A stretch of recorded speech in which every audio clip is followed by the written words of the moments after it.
Welcome to the deep dive. Today, we're going to take a close look at some pretty interesting research, actually submitted by one of you listening.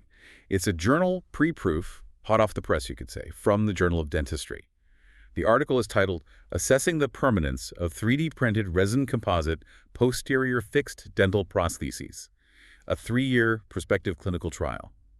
Lead author, Penise Hobby and colleagues. Yeah, this is really timely. We see so much about 3D printing in dentistry, but getting solid long-term clinical data, that's been the missing piece. So this study gives us, a much-needed look at how these actually perform over time, in real mouths. Absolutely. And that's our mission for this deep dive. Unpack this specific trial. We want to get a handle on the clinical performance of these 3D-printed resin composite posterior FDPs that's fixed dental prostheses, specifically over that 3-year window they looked at. And, crucially, what does it all mean for you, the dentist, when you're making decisions in the clinic? Exactly. It's about connecting the dots, right? From the study data points to what happens chairside. Okay, so let's unpack the study itself first. How did they set it up? What were they actually investigating? Okay, so it was designed as a prospective clinical trial, aiming for 3 years of follow-up. They were looking specifically at 3-unit bridges made from 3D printed resin composite used for back teeth molars and premolars. And was it just any 3D printed material or a specific one? No, they were specific. They evaluated FDPs made from ELS Even Stronger, which is a particular resin composite from Ceremco. Got it. And how many bridges were involved? So they started with 49 patients, and those patients received a total of 68 of these 3-unit bridges. They planned check-ins at baseline, 6 months, 1 year, 2 years, and the final 3-year mark. Although the average time they actually observed the restorations that were included in the final analysis was a bit shorter, just over 22 months. About 22.36 months, I think. Okay. Why shorter? Just because some failed before the 3 years? Yeah, that's usually how it works in these prospective trials. Failures or other dropouts mean not everyone makes it to the final endpoint. But still, 68 bridges initially is a decent number for this kind of study. Right. So a good sample size, specific material, specific type of restoration. How did they judge success or failure? What were they measuring? They used modified FDI criteria. It's a pretty standard system in dental research.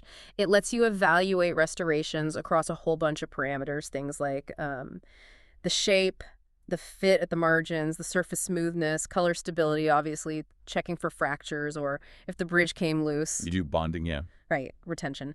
And also biological factors like gum health around the bridge. And importantly, they asked patients how satisfied they were. Any problems they found were then classified as either a mechanical failure, like a break, or a biological failure, like a problem with the supporting teeth or gums. Okay, so a thorough evaluation. Seems comprehensive. Yes, it gives a good overall picture of clinical performance, not just whether it stayed in or not. All right, then. Let's get to the results. You mentioned this is where it gets really interesting. How did these 3D printed bridges actually hold up over that observation period? Well, the main headline, based purely on this trial's data, is that the long-term success seems quite limited. Limited. Okay, that sounds potentially concerning. Let's dig into the numbers behind that statement. Sure. So they ended up analyzing 64 of the initial 68 restorations at the final follow-up point for each bridge. And out of those 64 FDPs, only 24 were still functioning without any complications whatsoever. Wow. Okay, wait. Only 24 out of 64 made it through without any issues. Correct. That means 40 of them did have problems. That's a majority. That's right. 40 FDPs were classified as clinically unsuccessful during the study period, which averaged just under 2 years, but went up to 3 for some. Okay, 40 failures out of 64. That's significant. Yeah. What was driving these failures? Was it mostly the material breaking or issues with the biology, like teeth or gums? It was overwhelmingly mechanical problems. Of those 40 unsuccessful bridges, 36 had some kind of mechanical failure. Biological failures were involved in 6 cases. And it's worth noting some bridges actually had both types of issues, so they might appear in both counts if you're just looking at failure types. Okay, but the clear standout is mechanical failure.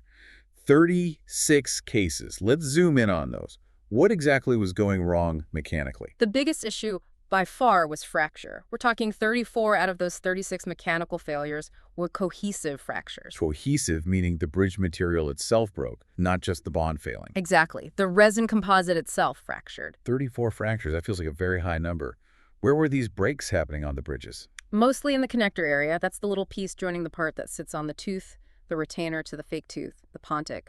26 fractures happened in one of the connectors, mesial or distal, and another 8 fractures occurred in the pontic itself. So that connector zone is clearly a weak point based on these findings. Seems to be, yes. Did these fractures tend to happen soon after placement, like an initial failure, or did they accumulate over time? They were spread out, actually. 9 fractures were found within the first 6 months. Then another 14 occurred between 6 months and the 1-year mark. Then 11 more between 1 and 2 years, and even 2 more after the 3-year point. So it wasn't just a bad batch or early problems. It was an ongoing issue throughout the study. That's what the data suggests, yes, a continuing risk over time. Were there other mechanical problems besides these fractures? Yes, they also saw some loss of retention. 2 bridges just came off completely. The bonded. Right, one debonded at the 6-month check and another one at the 1-year mark. Okay. So fractures dominate the mechanical failures, especially in connectors, and they happened over the whole observation period. Now, what about those 6 biological failures? What were they? The main biological issue involved the abutment the teeth supporting the bridge. 4 of those teeth ended up needing root canal treatment because the patients developed postoperative pain. After the bridge was placed. Yes. And these weren't immediate either. One needed endo at 2 months, one at 4 months, one at 9 months. And surprisingly, one case didn't need root canal treatment until the 3-year checkup. Wow, 3 years later. That's interesting. You don't always think of needing endo that far down the line being related to the restoration itself. It is unusual, but that's what they reported. They also noted gum problems related to 2 of the FDPs. One case had bleeding and some recession, bad enough that the bridge had to be replaced. Okay. Were there any other findings using those FDI criteria? Maybe things that weren't outright failures but were still less than ideal? Yeah, they tracked other things, like anatomical form. The overall shape was generally maintained quite well, which is good, but surface quality sometimes became an issue. 9 bridges developed dull surfaces over time, and 2 of those actually needed some polishing or repair. Another 5 showed just slight dullness. What about aesthetics? Color match, staining? There were a couple of cases where the color didn't match perfectly, which they thought might be linked to the patient smoking. And 3 bridges showed some surface staining, but the good news there was that it could be polished off. What's important, though, is that for these issues, the dullness, the slight color mismatch, the staining, the patients were apparently still satisfied overall, and these things didn't require the bridge to be replaced in this study. Okay. So the major clinical failures were really driven by the fractures and the biological problems, not just minor cosmetic complaints. Exactly. That distinction matters. It wasn't just about looks, it was about functional or biological integrity failing. Okay, let's tie this back to the overall survival picture then. What did the survival analysis show? The Kaplan-Meier analysis really paints the picture clearly. If you only count mechanical complications as failure events, the survival rate over the study period was estimated at 40.7%. Just over 40% survival free from mechanical issues. And what happens if you also count those biological problems, like needing a root canal or gum issues, as failures too? Then the estimated survival rate drops even further. When you account for both mechanical and biological complications, it went down to 36.2%. 36%. So, roughly only 1 in 3 bridges survived without any kind of mechanical or biological complication over that average period of just under 2 years. That definitely underlines what the authors said about limited long-term success for this specific application, at least based on this trial. It provides pretty clear clinical numbers to back up that assessment, yes. Right. Now, the crucial part. Let's translate this. What does this mean for you, the dentist listening? How should these findings influence what you do in practice if you're thinking about using these kinds of 3D-printed resin FDPs for posterior teeth? Okay, this is the key clinical takeaway section. The study's main conclusion is, well, it's pretty direct. Based on their results over 3 years, these specific 3D-printed resin composite posterior FDPs showed significant failures, and the vast majority were those mechanical fractures. And they didn't just report the failures, they made a specific recommendation about how these might be used clinically, didn't they? They did, and it's a really important one. They explicitly suggest that given how many failures they saw up to the 3-year mark, these restorations could be considered as long-term provisional solution. Long-term provisionals. Yeah. Not definitive, permanent restoration. Exactly. That's a huge clinical distinction. It really is. It changes the whole conversation you have with the patient, doesn't it? Absolutely. If you're placing these based on the study's evidence, calling them permanent might be setting up unrealistic expectations. Framing them as a longer-lasting temporary, maybe bridging a gap while something else is planned, seems more aligned with these findings. And those connector fractures, the main failure mode. Did this study give any clues about why they were happening there? Especially, I think they mentioned the gingival side of the connector. Yeah, they noted that the connector area, particularly near the gums, is generally understood to be the weakest spot under chewing forces. While this study didn't necessarily solve why it was failing there in this material, the sheer number of fractures really flags it as the critical area needing work. It likely needs improvements in both the material's inherent strength and potentially the design geometry of that connector. So for the clinician, maybe pay extra attention to the manufacturer's guidelines for connector size, or even beefing it up if you have design input. That would be a prudent thought, yes. Right. Be very mindful of connector dimensions. The study also pointed out something else interesting. Most failures, 83.3%, happened in molar bridges compared to only 16.7% in premolar bridges. Which makes sense, right? Molars take much higher chewing forces. Exactly. It lines up with what we know about biomechanics, but it gives you another clinical filter. If you are going to use these, maybe premolars are a safer bet than molars based on this data. Case selection becomes key. Location, location, location. Okay. What are the bridges that came off the loss of retention? Well, the study mentions the usual suspects for adhesive failures. Bonding technique, maybe not enough tooth structure left, clinical crown height, the general difficulty of adhesive cementation. Standard stuff for any bonded restoration. Right, but they added an interesting layer of speculation specific to their study. They wondered if the debonding they saw might be partly because they were often modifying existing tooth preparations, maybe from old crowns or fillings, rather than creating fresh, ideal preps specifically designed for adhesive bonding of these 3D printed bridges. Ah, so they weren't always starting with a clean slate, prepping the tooth perfectly for this specific type of restoration. It seems that way from their discussion, yes. For some cases, they were adapting to preps that were already there.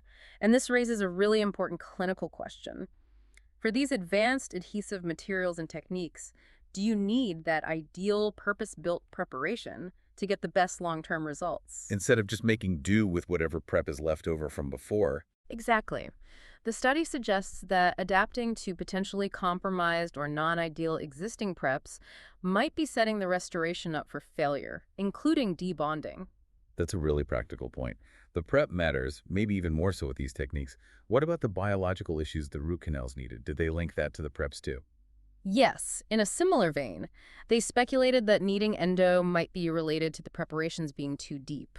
And again, this could potentially tie back to modifying existing, perhaps already deep, restorations, rather than being able to use digital planning for new, highly conservative preps that preserve more tooth structure. So working on teeth that were already heavily restored might have increased the risk for both debonding and pulp problems.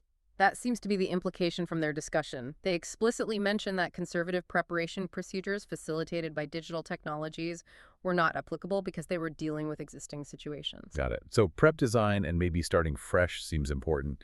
Anything else in the material or process itself? It mentioned the material had a high conversion rate.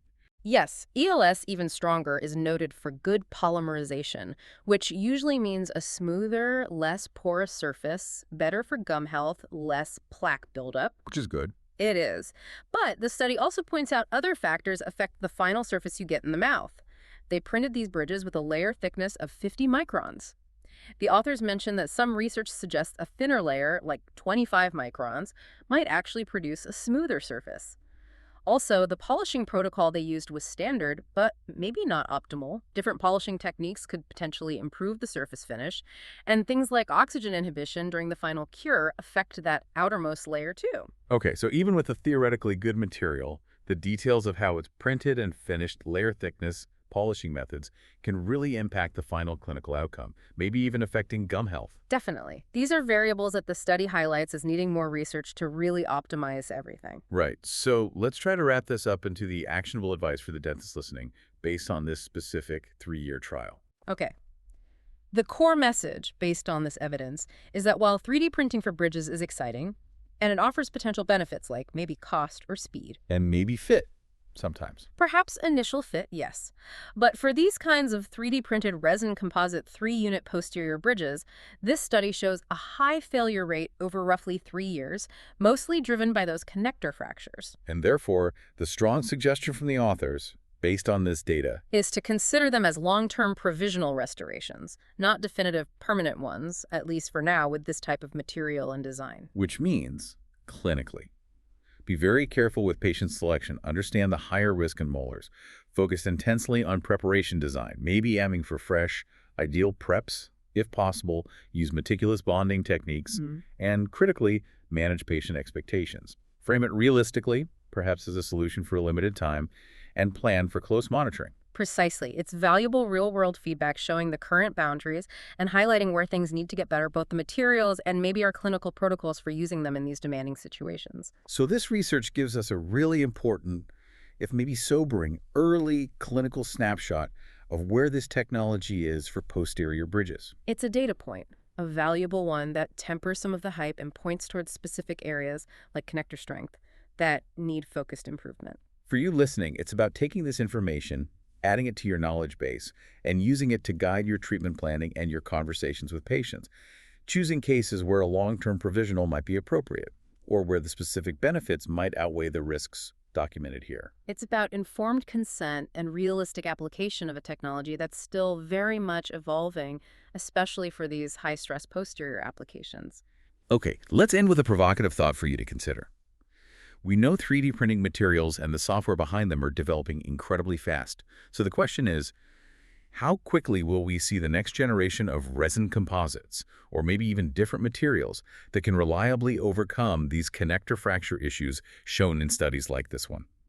Will we soon have 3D printed materials that truly can function as durable, permanent posterior bridges? And perhaps just as importantly, what changes beyond just better materials will be needed from us, the clinicians?